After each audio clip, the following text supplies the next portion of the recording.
ابتدائی اسلام میں بھی عرب کے دو بڑے قبیلے تھے، ایک کا نام بنو ثقیف اور دوسرے قبیلے کا نام بنو مغیرہ تھا،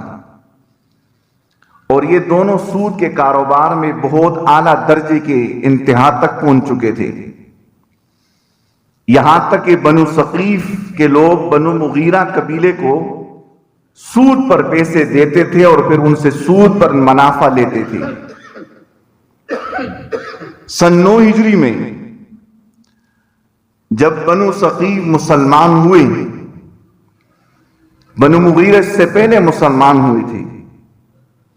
تو بنو ثقیف کے لوگ ان کے پاس آئے اور کہا کہ ہمارا قبیلے کے آپ لوگوں پر سود تھا اور وہ سود کا کچھ رقم باقی ہے، وہ اس کا مطالبہ کرتے ہیں ہم سے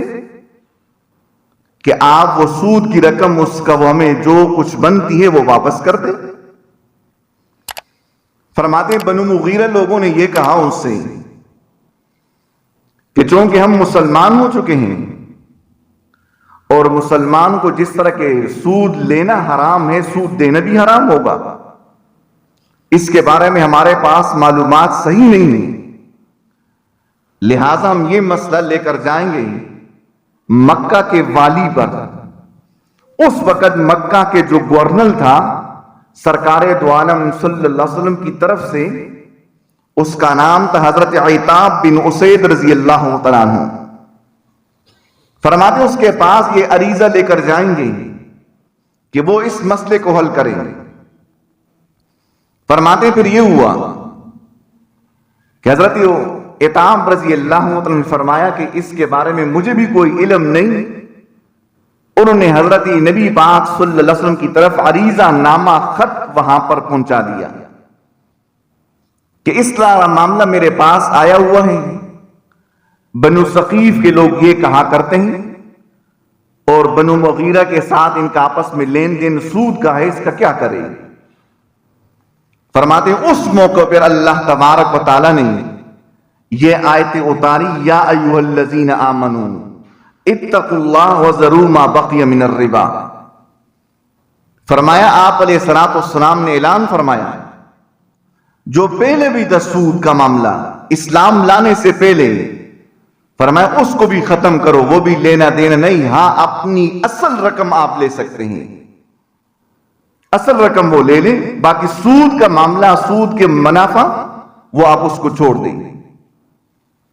اور یہ فرماتے مفسرین کہ اس موقع پر یہ آیت کریمہ نازل ہوئی۔ بعض مفسرین نے ایک اور بات بھی ذکر کی ہے کہ یہ جو آیت کریمہ ہے، فرماتے کہ حضرت عثمان بن عفان رضی اللہ تعالیٰ عنہ اور سرکار دو عالم صلی اللہ علیہ وسلم کے چچا حضرت عباس بن عبد المطلب رضی اللہ تعالیٰ عنہ، فرماتے ان دونوں کا کچھ لوگوں کے ساتھ لین دین معاملہ اس طرح ہوا کہ انہوں نے کہا پیسے رقم دی اور فرمایا کہ کچھ مدت میعاد مقرر فرمائی کہ اس موقع پر آپ سے ہم چھوارے خریدیں گے یا کھجور لیں گے آپ سے، اس کو اصطلاح شرع میں بے سلم کہتے ہیں۔ تو پھر یہ ہوا جب میعاد کا وقت آ چکا، حضرت عثمان بن عفان رضی اللہ تعالیٰ عنہ اور حضرت عباس بن عبد المطلب رضی اللہ تعالیٰ عنہ ان کے پاس گئے جن کو رقم دی تھی، کہا کہ وقت آ چکا، آپ ہمیں وہ چھوارے یا کھجور اپنے وقت پر دے دیں۔ انہوں نے کہا کہ اب میرے پاس اس کی کوئی بندوبست نہیں ہے، تو آپ یہ کہ مجھے اور میعاد وقت دے دیں، پھر اس موقع پر آپ مجھ سے وصول کریں، چونکہ اس میں ابھی وقت میری طرف سے اضافہ ہو رہا ہے، تو آپ یہ کریں کہ مجھ سے جو پہلے جس وہ نرخ پر آپ لے رہے تھے، جتنی میعاد تھی، خواہ مثال کے طور پر 10 کلو، آپ مجھے اس موقع پر 20 وصول کریں، مجھ سے 20 من وصول کر لیں۔ تو فرماتے کہ جب یہ انہوں نے کہا کہ ٹھیک ہے کہ وہ جو وقت آئے گا تو ہم آپ سے اپنا دگنا معیار وصول کریں گے۔ فرمائے اس موقع پر اللہ تبارک و تعالیٰ نے سرکار دو عالم صلی اللہ علیہ وسلم پر یہ آیتیں اتاری، فرمایا کہ یہ سود لین دین ہے، اور سود لین دین کو آپ چھوڑ دو ورنہ اس کے لیے انتہائی بڑی سخت سزا ہے۔ اور اللہ تبارک و تعالیٰ نے بڑے عجیب انداز میں اس آیت کریمہ میں فرمایا یا ایھا الذین آمنوا، جس کو کہا جاتا ہے مفسرین کے اصطلاح میں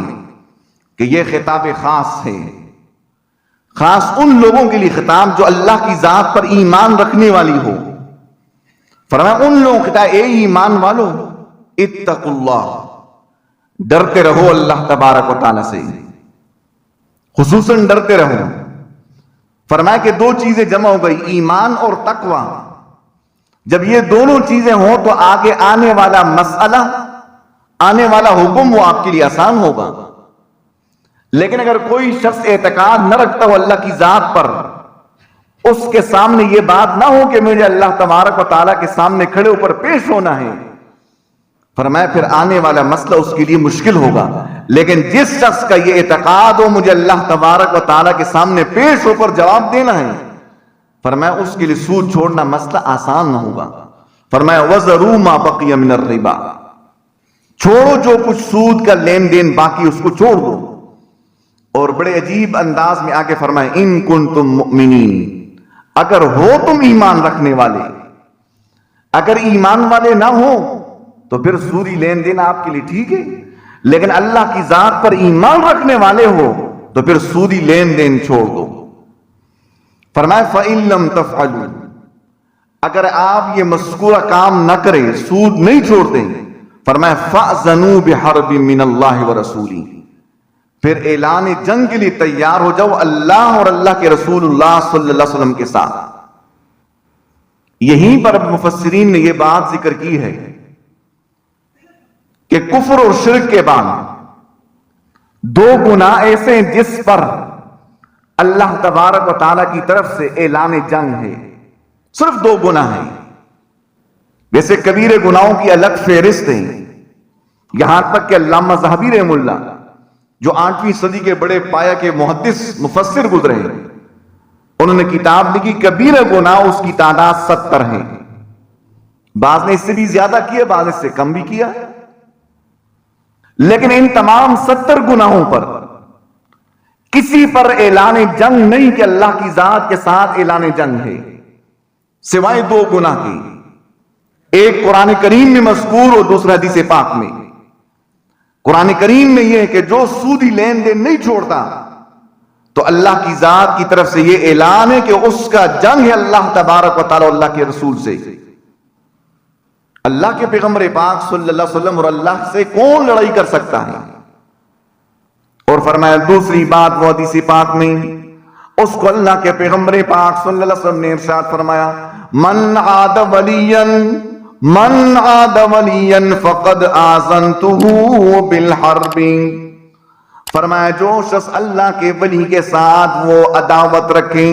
اس کے ساتھ دشمنی رکھیں، اس کے بارے میں اللہ کے پیغمبر نے فرمایا صلی اللہ علیہ وسلم نے فقد آذنته بالحرب، میں اعلان کرتا ہوں اس شخص کے لیے کہ وہ اس کے ساتھ میری لڑائی ہوگی۔ اللہ اکبر۔